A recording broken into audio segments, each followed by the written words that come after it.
How's the writing going? I don't know. I'm here. You saw the trailer for 50 Shades. Love your tweet about it. I love. It's going to be fantastic. I can't wait till the part where Will Ferrell shows up. So you're going to try to sneak in a tie-in to your new series that you're working on in this series? Say that again? Are you going to try to put a tie-in to something to tease your new show? That takes place in the 1300s? Well, no. No. In terms of the prequel, no, it'll sort of live on its own, I think, you know? Can you talk about what Jax's journey is going to be kind of over the first part of the season after Tara's death and with the club? I think it'll be the most proactive our hero's ever been, you know? Jax in previous seasons, just by the nature of the character, he sort of too deep a thinker, you know, sort of impulsive, that he spent a great deal of time sort of reacting to the chaos around him or cleaning up the mess of previous leadership. But that this season he really comes out kind of with blinders on and singular in purpose. So it's been so much fun to write that Jax because it's new. And I think Charlie's having a blast because he's just crushing it. It's really, you know, the work has really been great. So that to me is the biggest difference. What can you tell us about the new characters who are on this season?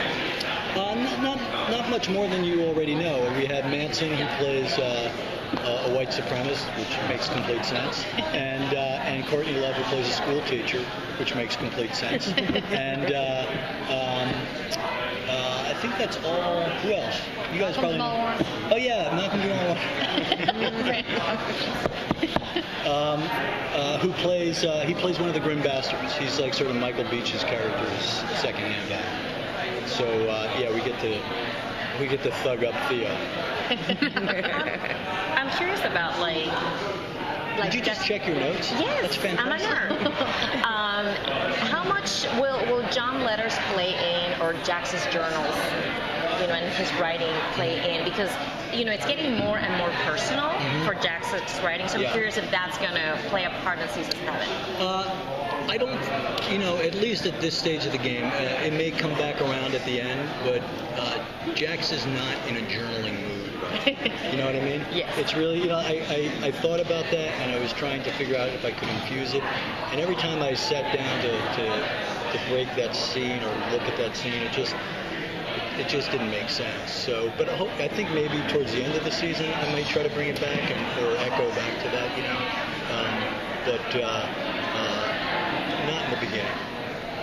The show talks a lot about family and brotherhood, but you have, you know, brother killing brother in the gang. You have Gemma killing her stepdaughter, Jax killing his stepdad. Like family. Like, is there any such thing as a happy family in Sons of Anarchy? Like, how does family react to the show? Here's what I would say. I you know, at its core, and I don't say this, you know, flippantly. You know, this is a family drama, and it's just that. Our circumstances are heightened. You know, it's at its, you know, the show is Pulp Fiction, you know, so there's a sort of epic and almost absurd quality to the show. And then it takes place in a very dangerous world. So to me, it's the same family dynamics that perhaps play out in other families, but under these conditions in that world, you see the results that happen. You know what I mean? So that what might end up being, you know, an argument or a plate being smashed in another family becomes a fork in the back of the head in our family. So that's, you know. Is there any relationship on the show that you think is unbreakable, or is anybody up to betray anybody else? I don't think of it in terms of categorizing like that, you know, and I don't mean that to dodge the question. I really feel like as we break these stories, and as we try to stay organic and realistic as we can to those relationships, that, you know, if it feels right, if the circumstances make sense, if under the circumstances or in that particular situation, X happens, then it'll happen. So I don't think in terms of, oh, that's an unbreakable one, or I can't do that. I just really try to follow, the logic and the organic nature of it, rather than I'll do that, I won't do that. Is it less distracting this season without all the hoopla around Charlie? I mean, did that play?